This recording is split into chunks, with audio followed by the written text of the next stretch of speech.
Good morning, good afternoon, or good evening, depending on where you're listening. Welcome back to AI and the Future of Work. This is your host, Dan Turchin, advisor at Insight Finder, the system of intelligence for IT operations, and CEO of PeopleRain, the AI platform for IT and HR employee service. Thanks again to all of you, our listeners, for making this one of the most downloaded podcasts about the future of work. If you enjoy what we do, please like, comment, and share in your favorite podcast app so we can keep bringing you great conversations ad-free. Every week we talk about how AI is changing work and life, but really we tend to focus mostly on the work part. Today we're going to shift gears. We're going to focus more on the life part. AI is increasingly being used to detect and prevent disease. In fact, all aspects of healthcare are being disrupted by data and, more important, by automated decision-making. For example, robots from Intuitive Surgical are used to conduct remote procedures. AI models combined with satellite images from companies like Planet, which just went public, are used to predict areas likely to suffer from COVID outbreaks.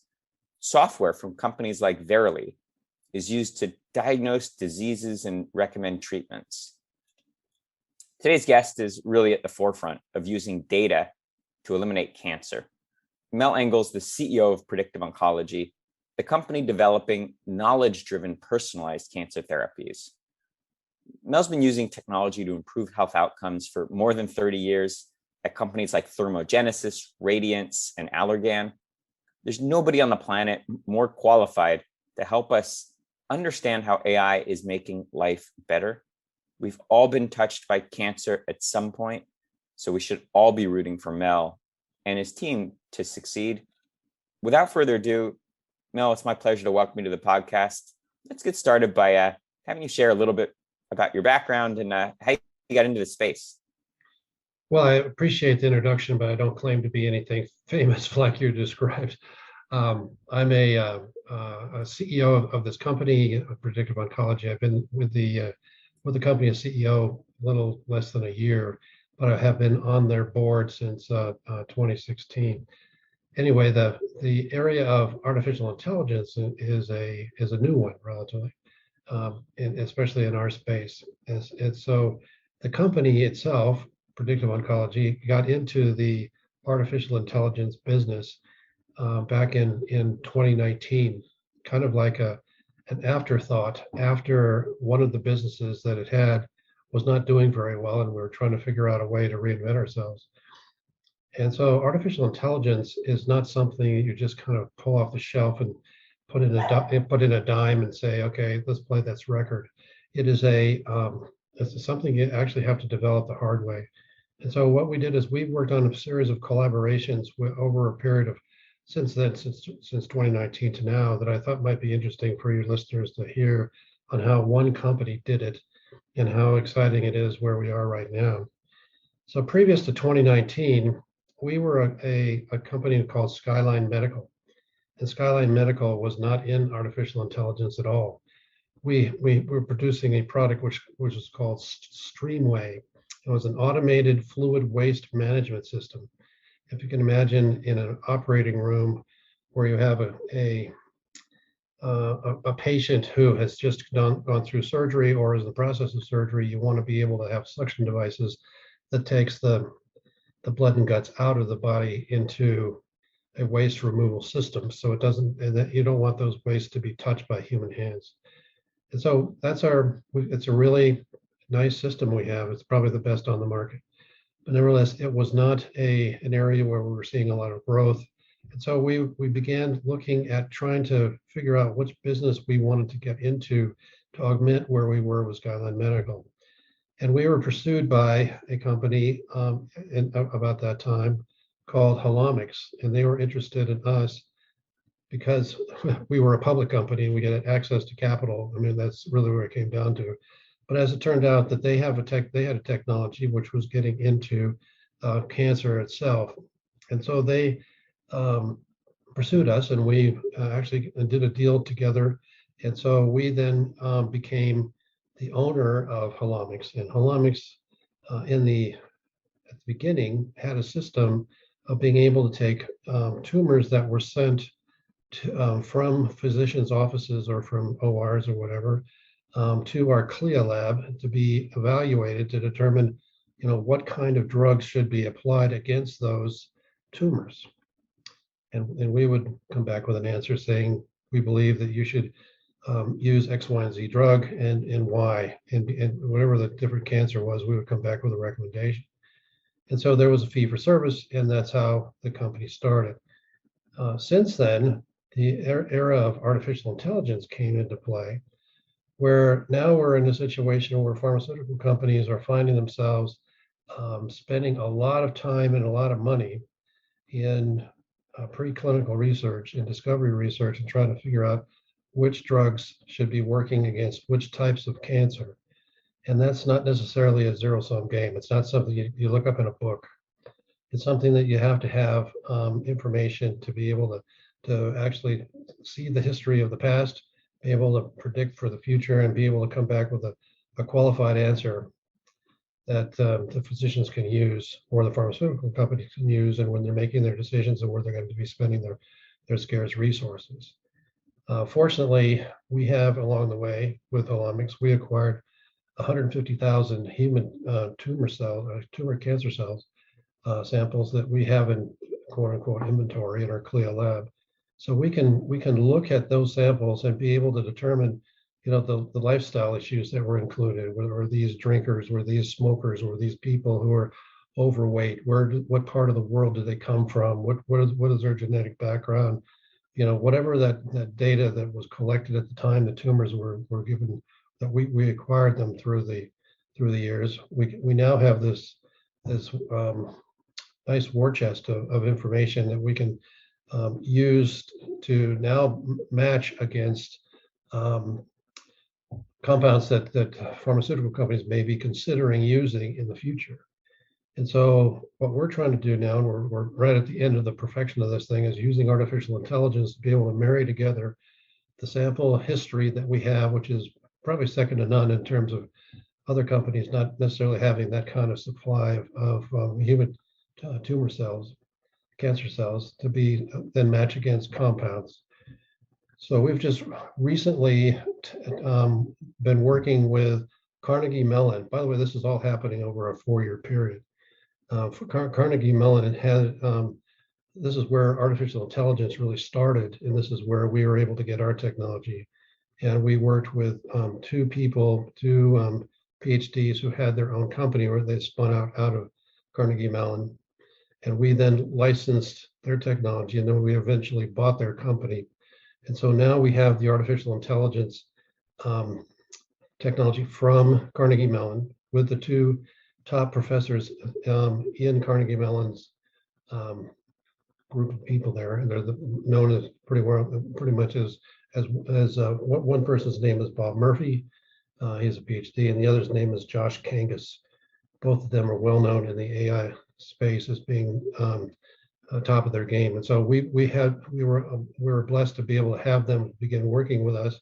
And then we started taking, okay, what do we do now? So now we have the samples. Now we have the intelligence. Now we have the system. How do we then prove this is now going to work?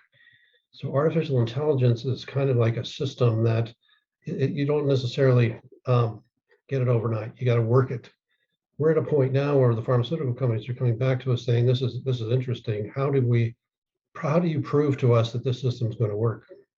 And so we're right now in the final throes of what we call Discovery 21, where we've actually taken 100 compounds, drugs, if you will, and 100 tumor samples, and be able to take that information and apply it against one another through artificial intelligence to be able to figure out which tumor samples will apply to which compounds, and which compounds will apply to that, and vice versa.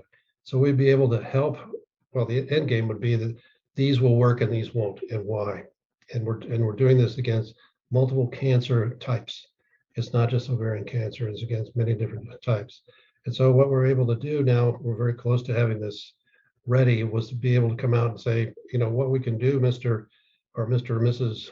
Pharmaceutical executive, we can actually say that we can tell you predictably, which compounds you should be investing in and which ones you shouldn't, and why. And with the correlation that we've been able to prove is that that would then be reproducible, and they could actually cut down the number of years of development and cost to be able to develop, and that becomes a very important tool for the pharmaceutical industry. So what we want to be able to do then is to say, if we can come out with more compounds that work against more types of cancer, we're going to help eliminate cancer. And right now, the history of the pharmaceutical industry is that there have been a lot of failures. And what we want to do is to make sure that failure rate gets lowered to the point where cancer is, eliminated entirely. On this show, we talk to a lot of leaders, entrepreneurs who are using AI to transform various industries, from construction to education to defense, et cetera. What is it that you think, let's say, non-doctors most frequently misunderstand about the current process of detecting cancer and how AI can transform the way it's currently done? It's interesting with a question, non-doctors, that could mean anybody. And so it's hard to say what people do. I think that I'm a cancer victim a long time ago. I actually went to a doctor in a physical, and he said, your PSA count's too high. And so I needed to have, my prostate removed through the glories of science and medicine. But I wouldn't have known that unless I went to the doctor. Now, in artificial intelligence, perhaps that data about my blood type or the history or whatever could have been known a lot earlier. And so therefore, I, as a layperson, would be able to know that I had cancer before I had to have surgery, that perhaps I could have a less invasive approach to being able to take care of that cancer through drugs, or I don't know, whatever other physical therapy or whatever it could be. But I think that what we're finding now is that people just don't know what they don't know. It's not that artificial intelligence is so new. It's in the laboratory, but it's not in the milieu of the society. We need to be able to bring that forward. But you take a look at the cars that are being driven without drivers, and you see things that you couldn't believe before. It's all mirrors and strings. How does this happen? But artificial intelligence that's the root of it, because you learn from your mistakes, and the mistakes are by machine, and the machine fixes them. You don't have human intervention. It gets faster and faster and faster, and finally gets perfected. If you fast forward as to where that's going to be 10 years from now, it boggles the mind. But I think that the lay person just doesn't know what they don't know right now. Now, one of the things that we talk a lot about on this show is how technology is being used to solve these decades-old problems. Talk to us about, you mentioned kind of this vast trove of data that you have, but talk to us about the technology approach. How do you turn that data into kind of automated insights to solve the cancer problem like you just described? Well, that's the heart of the Discovery 21 program, is to be able to, we've got, the 150,000 tumor samples, and you've got the, compounds that we want to apply it against. How do we make that work? And I guess that's the proprietary way that we're doing it. It's complicated being able, because with the data for every tumor, there's, I don't know, thousands of data points about each one of them. And then you multiply that by 150,000, it's enormous. And so we need to be able to ask the right questions as to, what are we looking for? Are we looking for a specific kind of cancer, a specific type of person who happens to live in one part of the world or the other, or God knows the different samples? It's heterogeneous where, cancer, there's not just one type of cancer. There's so many other ones to go after. So it becomes a matter of process of elimination. Is if you keep asking the right questions, you can narrow it down. And those questions are not necessarily human generated. The computer can actually help you ask those questions. And that's the refined science where you come up with the right answer. So within those 150,000 samples, obviously, it's not that high of a number that's going to be biased toward presumably patients of a certain race, gender, et cetera. But obviously you want to extrapolate the decisions that the AI is making out to the whole population. How do you control for the fact that there may be underrepresented communities, let's say people of color, gender, geographies, when you're extrapolating out from these insights from the AI, how do you control for potential biased data? That's hard to say. Out of those 150,000 tumors, I don't think we have the exact information about every one of them. There's a lot of patient confidentiality issues that we can't necessarily go after. But I would say that the majority of those are relevant to to cancer itself. And when you start talking about this, splitting, where was the cancer from, people of color versus not, that information is there. And we have a pretty broad base of samples to draw from that we've been able to acquire over the years. So we believe that we've got a sample size that's meaningful. It's not perfect. If we had 1 million samples, it would be so much better. But you got to start with something. And if you can actually prove that this system works, where you can actually take a group of tumors and look at the similarities of the data of each one of them, how many people are male, female, all that other stuff, and that's only one particular data point. You got to look at comorbidities, take a look at there's many things, and so there's a correlation there. And if we can cut all the stuff and be able to come down to maybe asking the smaller questions, we'll be able to come up with a good answer. But anytime you go into a situation like that, more is better. And we want to make sure we continue to increase that sample size. One of the challenges of using AI to make decisions, particularly in very high stakes domains like detecting cancer, is that AI doesn't always get it right. And if we assume that it does, then we risk both false positives, where AI makes the wrong decision, or false negatives, where it doesn't make a decision when it could have made the right decision. How do you coach your customers or just the general population in terms of how how much faith to put in automated decisions using AI like your technology? I think the truth is in the rapidity, how many times you actually go through the cycle. Artificial intelligence, the whole notion of what artificial intelligence means is you learn from your mistakes, and then you do it again, and you do it again, and you do it again, and you do it so many times by the machine, the human mind can't possibly even think about how fast that is, that it gets narrow, and so it gets closer and closer and closer to perfection. And it's a matter of how many times you spin the wheel. And I think that there is a point of no return where you can actually say, you know what, I think we've got the artificial intelligence people, the specialists in the area will actually say enough is enough. We believe this is as far as we can go.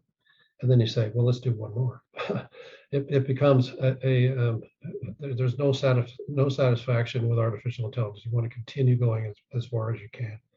And that's the nature of the beast. Nothing's perfect.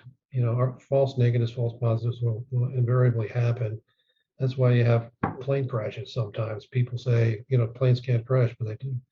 It's supposed to be, that's the whole intention of artificial intelligence is to not have those random occurrences happen. You want to boil them out as a result of the process. Doing it over and over and over again, and and working with the right answer that you come up with, and the false results go away, and then you deal with positives, and then deal with more positives. That's how the beast works, and hopefully that's what we're going to get in the future. In 10 years, polish your crystal ball. Do you think that AI will be more accurate at detecting cancer than humans? Well, I hope so. I think that in many different things, as I mentioned earlier, that who would have ever thought that we would be driving a car without a pilot or without a driver? Then it comes down to, in 10 years, that's the long time. So, medicine is getting less and less random. It becomes more and more exact. And I think that I'm hopeful that given systems like we have, we'll be able to eliminate cancer through using this method of mathematics and logic.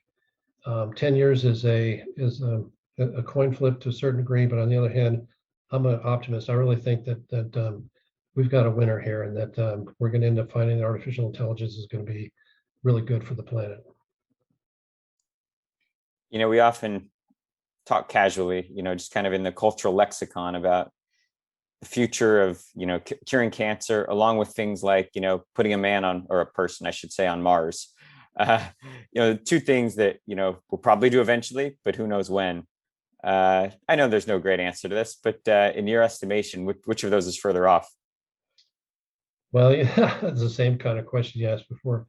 It really comes down to you, I think, and I think, and when you flip the coin in the air, it comes down heads or tails. It's hard to say. I don't know enough about space travel to get to Mars, but I know that they're going to get to Mars because of artificial intelligence tools and logic trains and so forth. Is that this is not something we could have done in 1969 when Kennedy said we're going to get to the moon, because we didn't have artificial intelligence, but we have it now at our disposal. And you start thinking about how, as I described, how things get better and better and better, and you learn, and you start cranking that over and over and over again, each day, each second, each year, and then you think about where the race to Mars is, and that really shortens the time.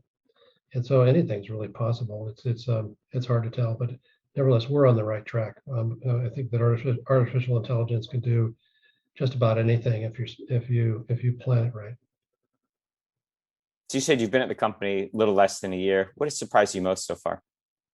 Well, I've been CEO of the company less than a year. I've been with the board.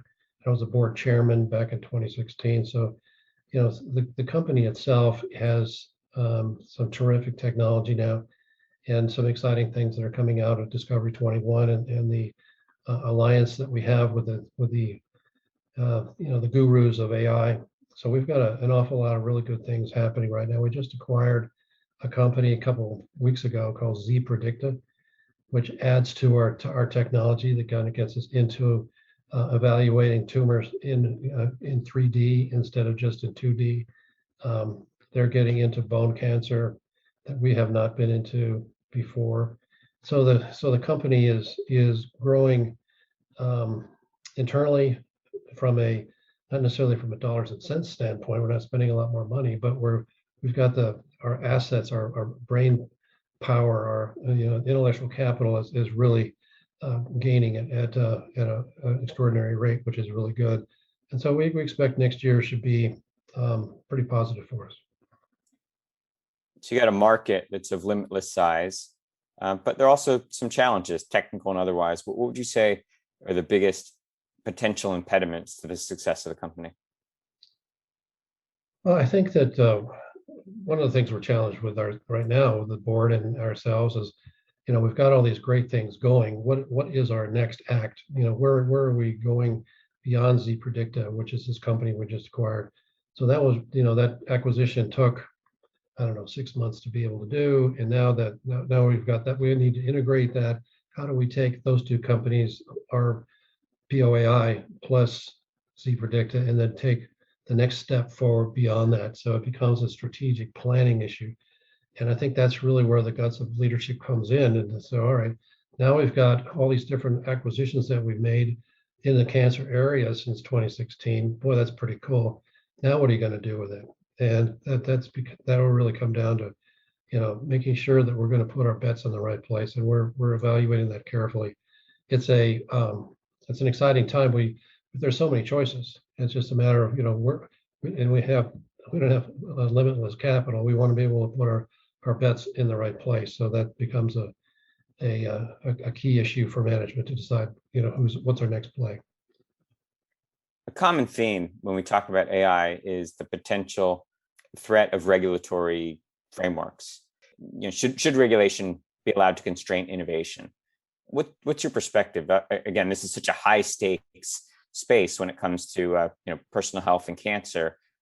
How much should, whether it's the FDA or other regulatory bodies, kind of have an influence over how technologies like yours are developed?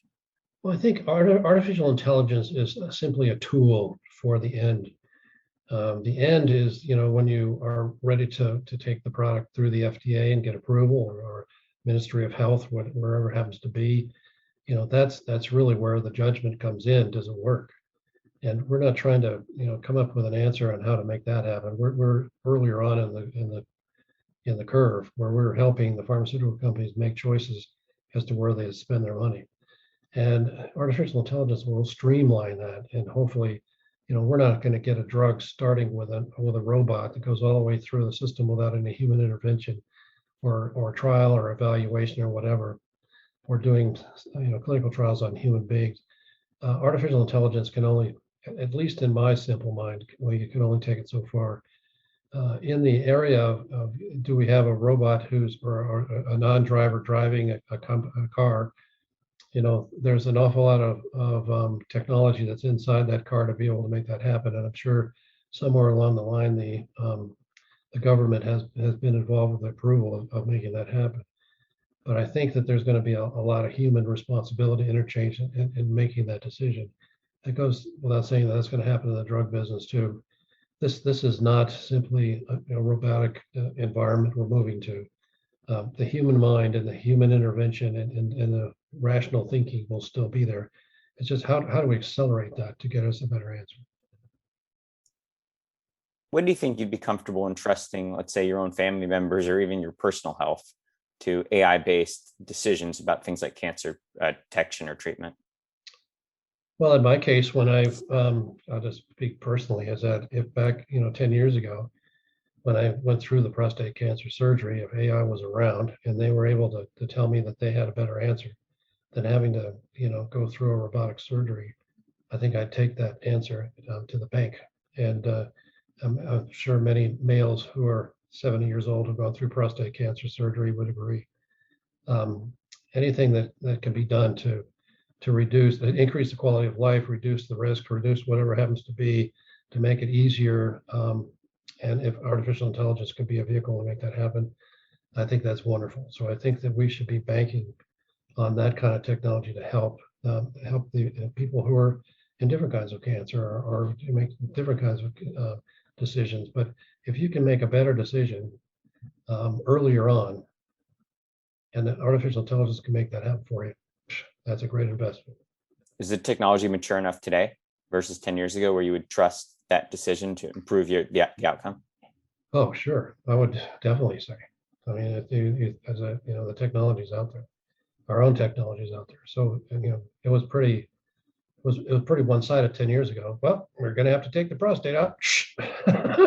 So that was, the way it was. But now it's there's a lot of medical answers that can other non-invasive answers are out there. And I'm hopeful that 10 years from now, it'll be even better. Mel, I got to get off the hot seat, but not without answering one last question. You've had an illustrious career. What's your advice for a younger version of Mel? Roll back the clock, 20 or 30 years. I guess that's an interesting question. It's hard to say, but I guess if I was back 10 years ago and I'm making the decision on the prostate cancer, I would be relying upon technology that's far more advanced. So I would, if I were to have to go through that now, if I was 60 years old today, then I would not rely upon the opinion of a surgeon. I would rely upon the opinion of both a surgeon and somebody who is into the science of artificial intelligence, or whatever that drug relationship is, because I would hope that there would be drugs that would be able to eliminate prostate cancer by the time, if it was 10 years ago. That would be a marvelous thing to have. And there's a lot of innovations being done in breast cancer. You see that all over the place. Males and females, when we get to a certain age, I mean, those are the cancers that seem to pop up the most. And if we can medicinally eliminate them through tools like artificial intelligence, then we're really in the right place. Now, like I said, top of the discussion, we all have a lot of reasons to root for you and the company to succeed. Great conversation. Thanks for spending a little time with me in the audience. Maybe in the future, when the company's made a bunch of progress and there's news to report, we'll have you back. That's great. Remember me a year from now. We're going to put some crooked numbers on the scoreboard, as they say. I hope so. Good stuff. Well, Mel, thanks again. This is your host, Dan Turchin, AI and the Future of Work, signing off, but back next week with another fascinating guest.